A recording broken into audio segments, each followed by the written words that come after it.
New Zealand has thousands of waterfalls, but some of them require hiking in remote countryside to reach them.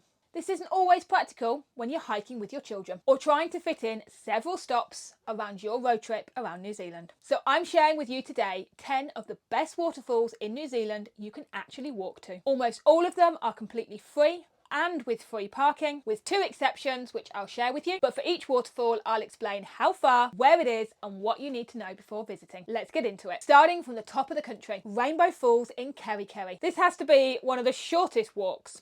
You park in the car park, completely free, and you walk 27 metres to the first viewing platform of the waterfall. There are some steps, it isn't hard going, and you get to the first viewing platform, and then there is more exploring as you work around to different viewing platforms, and you can explore and even paddle in the water at the bottom. Be careful, it can be slippery, and keep an eye on your children. But it is amazing. It's called Rainbow Falls for a reason. When the light comes through the waterfall, it produces a beautiful rainbow. So ideally, you're going on a sunny day, get that amazing shot where you can see the rainbow. You can see it at multiple viewing platforms and the different angles of the rainbow. It is stunning. You can do a longer Kerikeri River trail if you want to. We haven't actually done it, but we find the waterfalls are a great stop when you're in the Bay of Islands, exploring the area. So we're working down the country. You might be on your way back to Auckland, do a stop at Whangārei Falls. Another really short walk. You see the waterfall almost immediately from the car park with, again, multiple viewing platforms. There's a lovely loop walk you can do. You start at the top. So again, that means there's steps to go down. You can view the waterfalls, continue working down these steps until you get to the pool at the bottom, and it is a stunning view of the Whangārei Falls. You can then follow the loop track, which is approximately 1 kilometre and takes about 30 minutes. There are some steps and a steeper section. We've done it with the kids and they were absolutely fine. It's a great place to stop when you're driving, park the car, have a picnic, stretch your legs and even paddle at the bottom. And that's Whangārei Falls near Whangārei. Now working down the country to the Waikato, this is Bridal Falls, just outside Raglan. This is a bit of a detour as you're working your way down the country, but it has to be one of the most Instagrammable waterfalls in New Zealand. I did a whole video about it. Again, multiple viewing platforms. You don't have to go all the way to the bottom. And this comes with a warning. If you go all the way to the bottom, you have to descend 291 steps. That's 291 steps down and 291 steps back up. It's really pretty through the native bush. If you just choose to view it from the top, that is perfectly fine and very accessible. It is well worth the effort. It is worth it for that shot. Unfortunately, this has to be the busiest waterfall in New Zealand. I could not believe how many people were here. Granted, I went on a public holiday over a long weekend, so it was very busy. Parking was free but challenging. You were leaving your car alongside the road and you cannot swim in the water as it does not meet the health requirements. There's often a sign that explains it. It's also probably quite dangerous. That's Bridal Falls just outside Raglan. Hi, I'm Emily in NZ and I post about living, working and exploring this beautiful country that is New Zealand.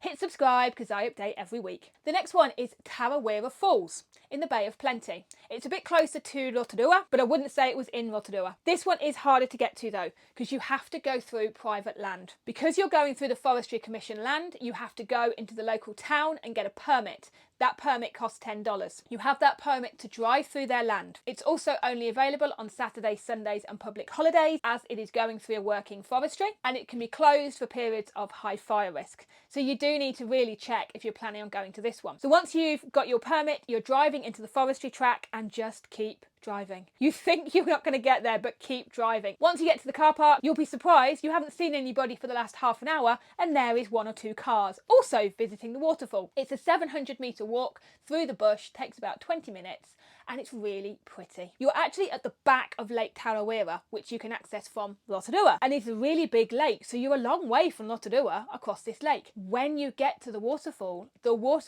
is coming through a cave at the top. You won't believe it, it's coming off the top of a cliff through a cave, and the water is surging through the openings in the volcanic rock. It comes with the additional planning, but I think it's really unique, and it was many years before I found this waterfall because it looked too complicated to go to, but believe me, it is worth it. The next one, we've gone up to the Coromandel, still on the North Island, is Waiau Falls.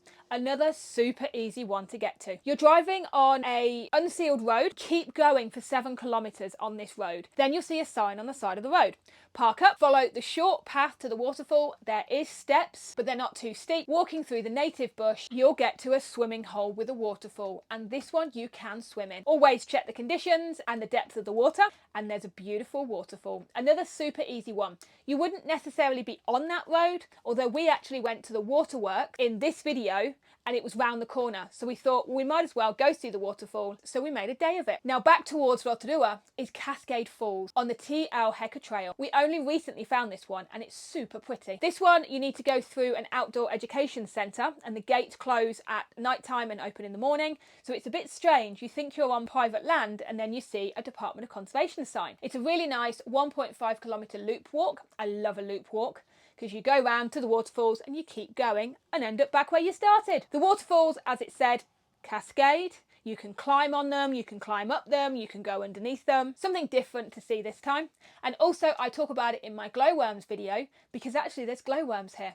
But I do note in the video that the gate locks, so be careful if you're viewing these glowworms at night time, because you could get locked in. Working down the country now towards Waitomo in the Waikato, the Marokopa Falls. You've actually gone past the Waitomo to get to these. It's a 35-metre high waterfall. It's pretty impressive. It's another super easy walk. You parked up, walking on a 700-metre return track to the waterfall. There's 2 viewing places, and you can climb, you can walk around the area, go onto the rocks, bearing in mind it can be slippery, and it is a big waterfall. You probably don't want to get too close. You can combine it with the Whangārei Natural Bridge, Piri Piri Cave and the Ruakuri Walk.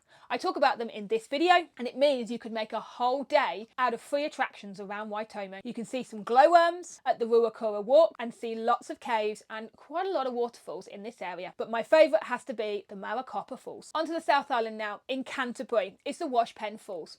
This is the only one that has an entrance fee, and it's the only waterfall in New Zealand I've ever been to with an entrance fee. But it is worth it. We were sceptical, but as we drove through the Canterbury Plain, heading towards the area of Windwhistle and Methven, it was really worth the drive. And then it became worth the walk, because it turned into a really nice hike with a waterfall at the end. Now this is fairly unusual for the area, as it's not about native bush, it's more around the farming and the mountains. It's a good 2-hour hike with a nice loop track.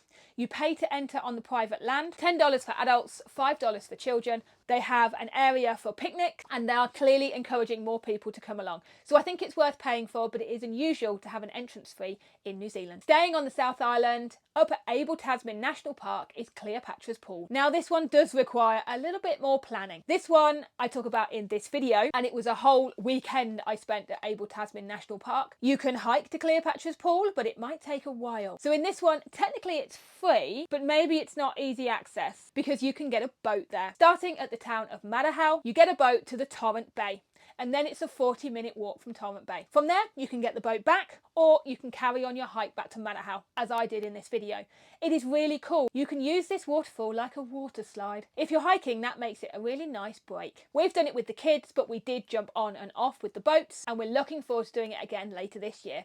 Certainly a good one on a stunning day. And my final one is in Arthur's Pass on the South Island, Avalanche Creek Waterfall. You're driving into Arthur's Pass. Along the side of the road is a sign for Avalanche Creek Waterfall. Parking up, you can see it almost straight away. You can view it from the bridge, or you can walk a little bit closer, approximately 350 metres, to get right up close to the waterfall. It's usually pretty cold here, and it's certainly a good one in the winter, but be careful, it can be icy. You're up in the mountains. Keep an eye out for the cheeky Kia parrots, but don't confuse this with the Avalanche Peak Walk, which is a very steep, very long hike, and it's classed as an advanced climb. It's just round the corner from the waterfall. If you've missed the waterfall and you accidentally go there, just turn around and look for the waterfall. Again, completely free with free parking. That's my 10 free waterfalls in New Zealand that you can actually walk to. Obviously, they're not the only waterfalls around New Zealand, but I had to share the ones that I love. There are many. We often plan our trips around waterfalls.